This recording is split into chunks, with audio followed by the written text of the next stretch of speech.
തൃശൂർ ജില്ലയിലായിരുന്നു നാടിനെ നടുക്കിയ ദാരുണ സംഭവം അരങ്ങേറിയത്. വൈകുന്നേരം ഏകദേശം 5:30 മണിയോടുകൂടി ചാവക്കാട് കമ്പോളത്തിലെ പച്ചക്കറി മൊത്ത വ്യാപാരിയായിരുന്ന ജോണിയുടെ കടയിലെ ജോലിക്കാർ അന്നേ ദിവസത്തെ ജോലികൾ പൂർത്തിയാക്കി പച്ചക്കറികളൊക്കെ അടുക്കി വെക്കുന്ന സമയത്തായിരുന്നു അതിഭയാനകമായ ശബ്ദത്തിൽ ഒരു അലർച്ച കേട്ടത്. എന്താണ് സംഭവിക്കുന്നതെന്ന് മനസ്സിലാകാതെ കടയിലെ ജോലിക്കാരും അവിടേക്കെത്തിയ ആളുകളും കടയുടെ മുൻഭാഗത്തെ വെയിറ്റിംഗ് ഷെഡിൽ നിന്ന ആളുകളുമൊക്കെ കടയിലേക്ക് ഓടിയെത്തി.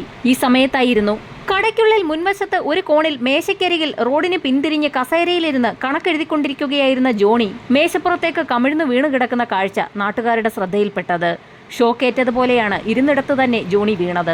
കടയിലെ ജോലിക്കാരും പന്തലിൽ നിന്നവരും ഓടിക്കൂടുകയും അവർ ജോണിയെ താങ്ങിയെടുത്ത് ഒരു ജീപ്പിൽ കയറ്റി സമീപത്തുള്ള സ്വകാര്യ ആശുപത്രിയിൽ കൊണ്ടുപോവുകയും ചെയ്തു.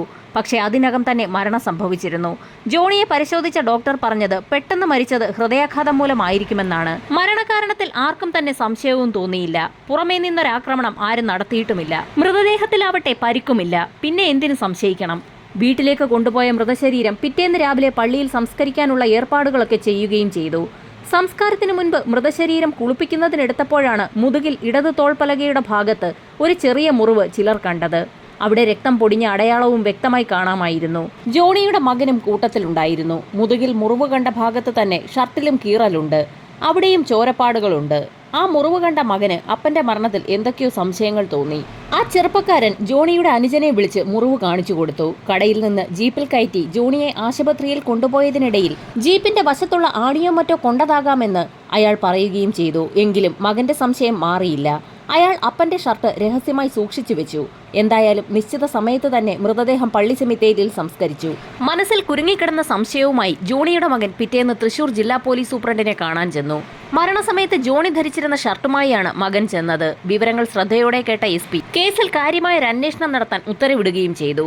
കേസ് ഏറ്റെടുത്ത CI മൃതശരീരം കുഴിച്ചെടുത്ത് പോസ്റ്റ്മോർട്ടം ചെയ്യാനുള്ള ഒരുക്കങ്ങളും ആരംഭിച്ചു. ജോണിയുടെ ദുരൂഹ സാഹചര്യത്തിലുള്ള മരണം അന്വേഷിക്കണമെന്നും പ്രതികളെ പിടികൂടണമെന്നും പറഞ്ഞ് തദ്ദേശവാസികൾ അതിനിടെ ഇളകിമറിഞ്ഞു. മൃതശരീരം കുഴിച്ചെടുത്ത് പോസ്റ്റ്മോർട്ടം ചെയ്യുന്നുവെന്നറിഞ്ഞതോടെ ജനത്തിന്റെ ആകാംക്ഷ ഇരട്ടിയായി. സംഭവം അറിഞ്ഞ് പള്ളി സെമിത്തേരിയിലേക്ക് ആളുകൾ ഇരച്ചെത്തി. ഫോറൻസിക് സർജൻ പോസ്റ്റ്മോർട്ടം പരിശോധന നടത്തിയപ്പോൾ ശ്വാസകോശത്തിനകത്ത് നിന്ന് ചെറിയൊരു വെള്ളാരംകല്ല് കിട്ടി. കടയ്ക്ക് സമീപം നാടൻ ബോംബ് പൊട്ടിയിരിക്കാൻ സാധ്യതയുണ്ടെന്ന് അതിൽ നിന്നും പോലീസ് സംഘം വിലയിരുത്തി. അത്തരം ബോംബാവുമ്പോൾ അകത്ത് തീർച്ചയായും വെള്ളാരംകല്ലും കാണും. അത് തുളച്ചു കയറിയ പാടാണ് മുതുകത്ത് കണ്ടത്. പോസ്റ്റ്മോർട്ടം ചെയ്ത സർജൻ കൊടുത്ത ഈ വിശദീകരണത്തിന്റെ അടിസ്ഥാനത്തിൽ ഫോറൻസിക് ലബോറട്ടറിയിലെ വിദഗ്ധർ സ്ഥലപരിശോധന നടത്തിയപ്പോൾ ബോംബ് പൊട്ടിയതിന്റെ യാതൊരു ലക്ഷണവും എന്നാൽ കണ്ടെത്താൻ കഴിഞ്ഞില്ല. മരിച്ചയാൾ ധരിച്ചിരുന്ന ഷർട്ട് മാത്രമാണ് പോലീസ് സംഘത്തിന്റെ കയ്യിൽ തെളിവായി ഉള്ളത്. അന്വേഷണം ആ ഷർട്ടിൽ നിന്ന് തന്നെ തുടങ്ങാൻ പോലീസ് സംഘം തീരുമാനിച്ചു. വിദഗ്ധരടങ്ങുന്ന സംഘം ആ ഷർട്ട് സൂക്ഷ്മമായി തന്നെ പരിശോധിച്ചു.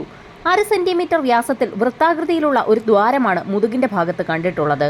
ആ ദ്വാരത്തിനു ചുറ്റും ചാരനിറത്തിലുള്ള ഒരു വലയവും ഷർട്ടിന്റെ ഉൾവശത്ത് രക്തക്കറകളും കാണപ്പെട്ടിട്ടുണ്ട്. ഷർട്ടിലെ ദ്വാരം പോലെ തന്നെ ദേഹത്തെ മുറിവിന്റെയും അളവ് ഏകദേശം 1/2 സെന്റിമീറ്റർ തന്നെയാണ്. ഫോറൻസിക് സംഘത്തിന്റെ വിശദമായ പരിശോധനയ്ക്കൊടുവിൽ ഒരു ചെറിയ വെടിയുണ്ട തുളച്ചു കയറിയ ദ്വാരം പോലെയാണിതെന്ന് വിലയിരുത്തി.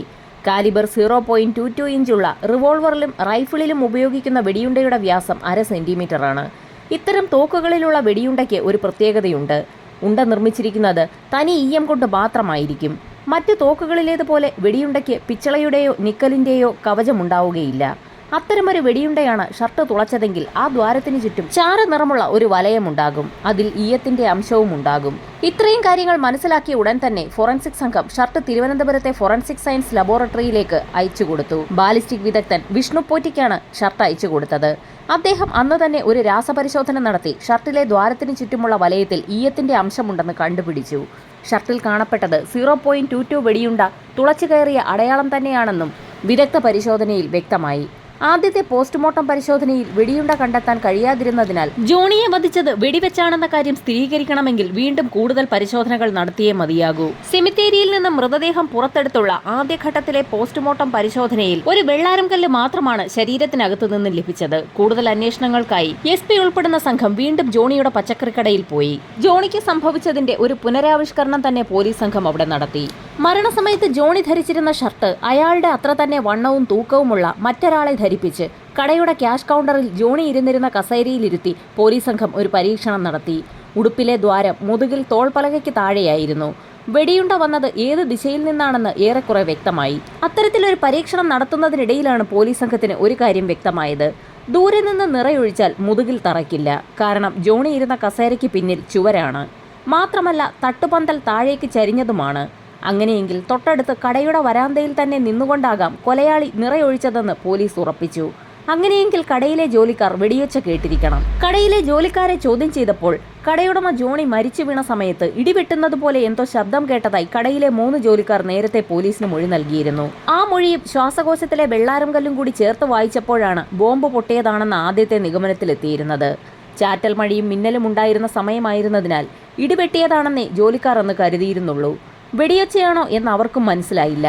SP അടങ്ങുന്ന സംഘം കടയിലെ 3 ജീവനക്കാരെയും കൊണ്ട് തൃശൂർ രാമവർമ്മപുരത്തെ പോലീസ് ക്യാമ്പിലേക്ക് പോയി. ജോലിക്കാരെ ക്യാമ്പിൽ വെടിവെപ്പ് പരിശീലനം നടത്തുന്ന മൈതാനത്തിലേക്ക് കൊണ്ടുപോയി നിരത്തി നിർത്തി. ഉദ്യോഗസ്ഥർ ക്യാമ്പിലെ ആയുധ അറയിൽ നിന്നും പലതരത്തിലുള്ള തോക്കുകളും എടുത്തുകൊണ്ടുവന്നു. അവയിൽ നിന്നും വെടിയുതിർക്കുന്നതിനു മുൻപ് ജോണിയുടെ ജോലിക്കാരോട് ഓരോ വെടിയൊച്ചയും ശ്രദ്ധിച്ചു കേൾക്കാനും ഏതെങ്കിലും വെടിയൊച്ചയ്ക്ക് ജോണി മരിച്ച സമയത്ത് കേട്ട ശബ്ദവുമായി സാമ്യമുണ്ടെങ്കിൽ പറയണമെന്നും നിർദ്ദേശം നൽകി. ഷൂട്ടർ ഓരോ തരം തോക്കുകളിൽ നിന്നും നിറയൊഴിച്ച് കേൾപ്പിച്ചു തുടങ്ങി. കാലിബർ 0.22 റിവോൾവറിൽ നിന്നും വെടിയുതിർത്ത ശബ്ദം കേട്ടപ്പോൾ തന്നെ ജോലിക്കാരുടെ മുഖങ്ങളിൽ അത്ഭുതവും ജാഗ്രതയും നിഴലിച്ചു. അവർ മൂവരും ഒരേ ശബ്ദത്തിൽ നടുക്കത്തോടുകൂടി തിരിച്ചറിഞ്ഞു. അന്ന് കേട്ട ഒച്ച ഇതുതന്നെയാണെന്ന് മൂവരും ഏകസ്വരത്തിൽ തന്നെ പറഞ്ഞു. പോലീസ് സംഘത്തിന് തീർത്തും സന്തോഷമായി. എങ്കിലും പോലീസിന്റെ ഊഹം പൂർണ്ണമായും ശരിയാണെന്ന് തെളിയിക്കണമെങ്കിൽ ഇനിയും കടമ്പകൾ കടക്കണം. ജോണി വെടിയേറ്റ് കൊല്ലപ്പെട്ടതാണെന്ന് തെളിയിക്കണമെങ്കിൽ മൃതശരീരത്തിൽ നിന്ന് വെടിയുണ്ട കണ്ടെത്തണം. കൊലയ്ക്കുപയോഗിച്ച തോക്കും കണ്ടെടുക്കേണ്ടത് അനിവാര്യമാണ്.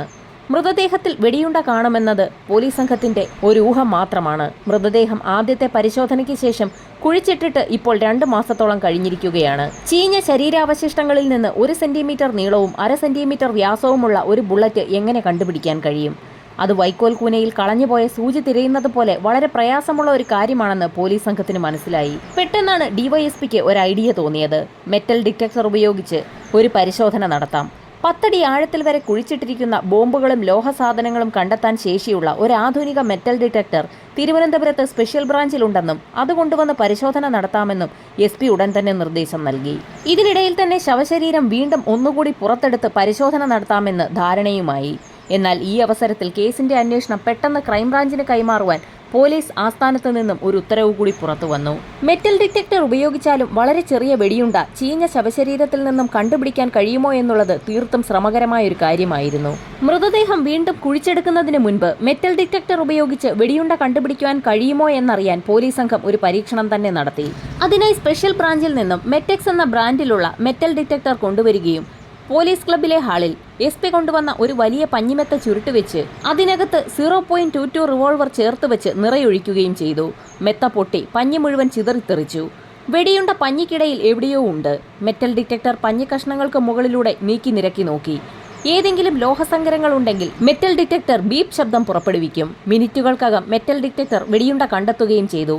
പരീക്ഷണം വിജയിച്ചതോടെ സ്പെഷ്യൽ ഇൻവെസ്റ്റിഗേഷൻ ടീമിന്റെ ആത്മവിശ്വാസവും വർദ്ധിച്ചു. ശവശരീരത്തിൽ നിന്നും വെടിയുണ്ട തീർച്ചയായും കണ്ടുപിടിക്കാനാകുമെന്ന് പോലീസ് സംഘം ഉറച്ചു വിശ്വസിച്ചു.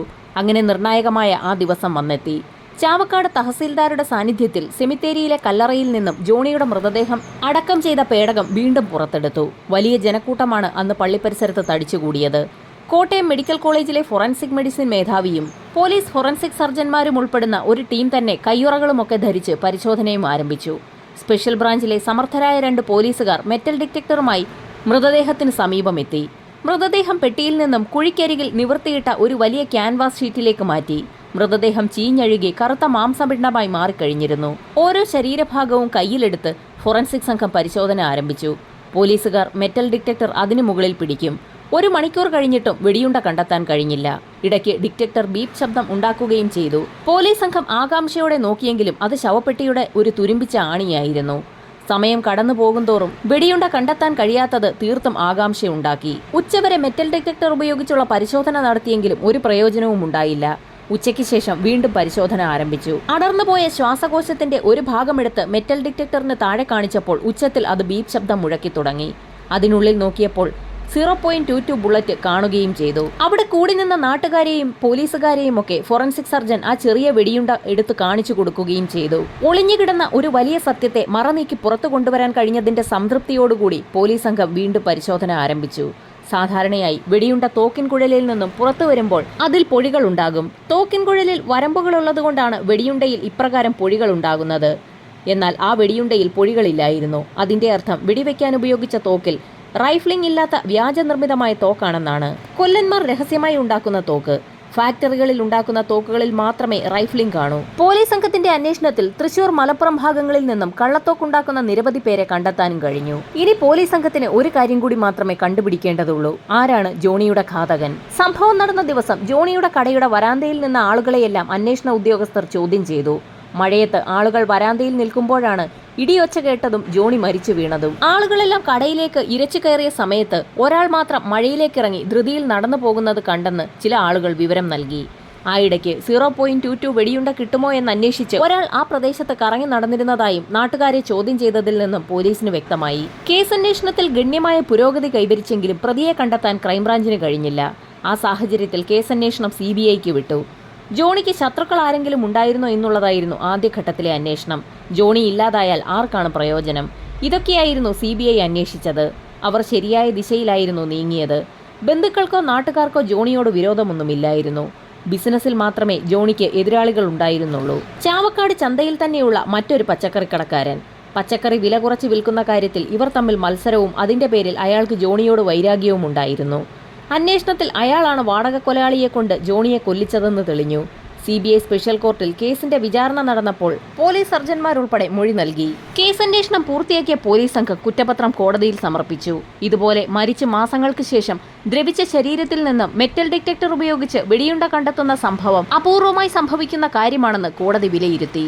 ഒരു കുറ്റകൃത്യവും മൂടിവെക്കാനാവില്ല എന്നും എത്ര വിദഗ്ധമായി ചെയ്ത കുറ്റകൃത്യമാണെങ്കിലും എവിടെയെങ്കിലും ഒരടയാളം, ഒരു തെളിവ് അവശേഷിക്കപ്പെടുമെന്നും ആ തെളിവ് എന്തെങ്കിലും സത്യത്തിലേക്ക് നയിക്കുമെന്നും കോടതി ചൂണ്ടിക്കാട്ടി. ഹൃദയാഘാതമെന്ന് നാട്ടുകാരും ബന്ധുക്കളും വിശ്വസിച്ച ഒരു മരണമാണ് ഇപ്പോൾ കൊലപാതകമാണെന്ന് തെളിഞ്ഞിരിക്കുന്നത്. കേസന്വേഷണം നടത്തിയ എല്ലാ ഉദ്യോഗസ്ഥരും കോടതിയുടെ പ്രത്യേക പ്രശംസയ്ക്ക് പാത്രമായി. സമാനതകളില്ലാത്ത പഴുതടച്ച അന്വേഷണമായിരുന്നു ചാവക്കാടെ പച്ചക്കറി കടക്കാരന്റെ കൊലപാതകവുമായി ബന്ധപ്പെട്ട് പോലീസ് നടത്തിയത്.